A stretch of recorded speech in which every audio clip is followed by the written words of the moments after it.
दोस्तों पिछले वीडियो में हमने कैंडल स्टिक पैटर्न के बेसिक के बारे में जाना था। अगर आपने वो वाला वीडियो नहीं देखा था तो मैं अपने इस वीडियो के डिस्क्रिप्शन में उस वाले वीडियो का लिंक डाल दूंगा, आप लोग वहां से देख सकते हैं। आज हम डूजी कैंडल के बारे में जानेंगे कि डूजी कैंडल क्या होती है और किस तरह काम करती है और कितने टाइप्स की डूजी कैंडल होती है। तो बेसिकली 3 टाइप्स की डूजी कैंडल होती है। आज के इस वीडियो में हम इन तीनों डूजी कैंडल्स के बेसिक के बारे में जानेंगे। डूजी कैंडल में शेयर्स की कीमत की ओपनिंग प्राइस और क्लोजिंग प्राइस एक ही होती है, तब जाकर डूजी कैंडल वजूद में आती है। यहाँ ऊपर की तरफ होने वाली लाइन की लंबाई कम ज़्यादा हो सकती है।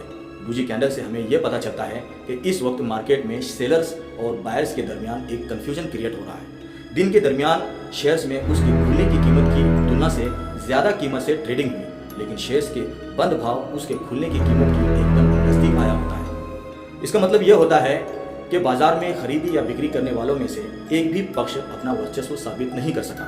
इस वजह से बाजार में कंफ्यूजन का माहौल बनता है। जल्द ही शेयर्स की कीमत में बदलाव होने का संकेत भी मिलता है। डूजी कैंडल खुद ही एक न्यूट्रल पैटर्न है। डूजी कैंडल हमें शेयर्स की कीमत रिवर्स होने का संकेत देती है। इसके साथ ही फ्यूचर में शेयर्स का भाव किस सतह पर जा सकता है इसका अंदाजा भी देती है। साथ साथ बाजार में खिलाड़ियों की पहले की कंडीशन कैसी थी इस पर भी नजर रखना होता है। शेयर्स ट्रेंड में होता है या रेजिस्टेंस की जगह डूजी कैंडल बनती है तो उसका मतलब यह होता है कि खरीदी का भाव घटना शुरू हुआ है, इसलिए अब ट्रेंड का अंत नजदीक आया है, ऐसा दिखाई देता है। डूजी कैंडल बनने के बाद मंदी की शुरुआत होने में और भी कई बातों का ख्याल रखना होता है। इस तरह से शेयर्स में जब डाउन ट्रेंड होता है या सपोर्ट की जगह पर डूजी कैंडल बनती है तो उसका मतलब यह होता है कि बिक्री का दबाव घटना शुरू हुआ है, इसलिए डाउन ट्रेंड का अंत नजदीक आया है, ऐसा मालूम होता है। याद रहे कि सपोर्ट पर डूजी कैंडल बनने के बाद मार्केट में तेजी की शुरुआत होने के लिए और भी कई बातों का ध्यान रखना जरूरी है। डूजी कैंडल जोड़ यानी प्लस, क्रॉस या इन्वर्टेड क्रॉस की शक्ल में दिखाई दे सकता है। डूजी कैंडल 3 टाइप्स की होती है। नंबर 1 यानी long legged doji, number 2 dragonfly doji, number 3 gravestone doji. Long legged doji यानी लंबे पैरों वाली डोजी पैटर्न। इसमें ऊपर और नीचे की तरफ शैडो बहुत ही लंबी होती है और इसकी लंबाई एक जैसी होती है।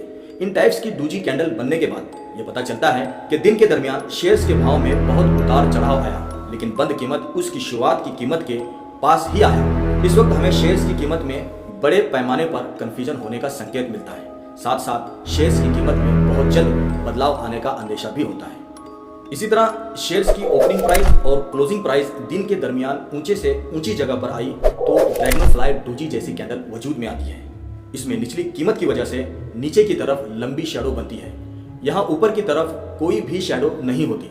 ड्रैगनफ्लाई डूजी अंग्रेजी की टी की तरह नजर आती है। ड्रैगनफ्लाई डूजी हमें यह बताती है कि दिन के शुरुआत में शेयर्स बेचने वाले की ताकत से भाव नीचे की तरफ आया था, लेकिन दिन के आखिर में खरीदने वालों की तादाद बढ़ने से शेयर्स की कीमत उसकी शुरुआती कीमत की बराबरी पर आ गया। इसलिए शेयर्स के क्लोजिंग प्राइस और ओपनिंग प्राइस ऊंचे से ऊंची जगह पर आते हैं और शेयर्स की ट्रेडिंग में बदलाव आने का सिग्नल मिलता है। और यह है ग्रेविस्टेंट डूजी यानी शेयर्स की क्लोजिंग प्राइस और ओपनिंग प्राइस ये दिन के दरमियान सबसे नीची जगह पर आई तो ग्रेविस्टेंट डूजी जैसी कैंडल वजूद में आती है।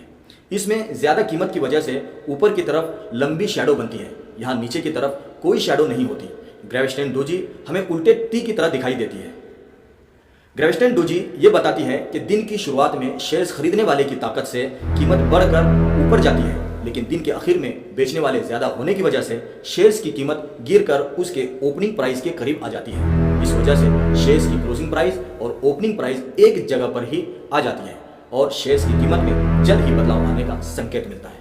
तो उम्मीद है कि आज के इस वीडियो को आप लोग अच्छे से समझ पाए होंगे। अगली वीडियो में हम लोग bullish engulfing pattern, bearish engulfing pattern और डार्क क्लाउड कवर जैसी कैंडल के बारे में जानेंगे। अगर आप लोग हमारे इस चैनल पर नए हैं तो इस चैनल को सब्सक्राइब जरूर कर लें ताकि हमारे आने वाली वीडियो आप तक आसानी से पहुंचे, और बेल आइकन की घंटी को जरूर दबाएं और लाइक, कमेंट, शेयर करना ना भूलें। मिलते हैं अगली वीडियो में, तब तक के लिए अस्सलाम वालेकुम।